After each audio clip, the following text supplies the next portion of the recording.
আধা মিনিট।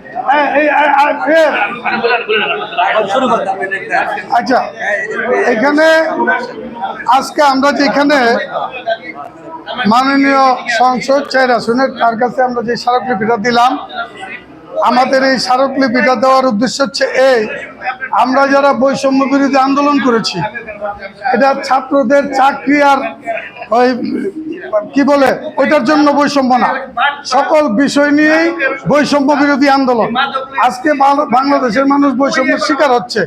আজকে এই যে প্রিপেড মিটার, যে মানুষের গলার কাটা, এই গলার কাটা মানুষের তুলতে হবে।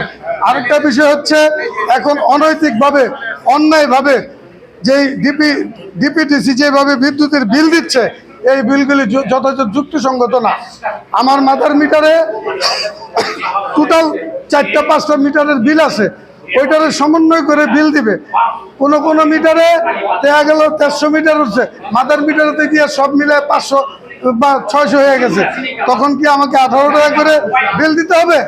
এই বিষয়টা আমরা মাননীয় সংসদ তাকে বলেছি, যাতে সে সংসদে বসে এই বিষয়গুলো নিয়ে সমাধান করার চেষ্টা করে। সকলকে ধন্যবাদ। আমরা নাগরিক অধিকার ফোরাম থেকেই আমরা শুরু করেছি, এটা শেষ না হওয়া পর্যন্ত আমরা মাঠে আছি, থাকবো। সকলকে ধন্যবাদ।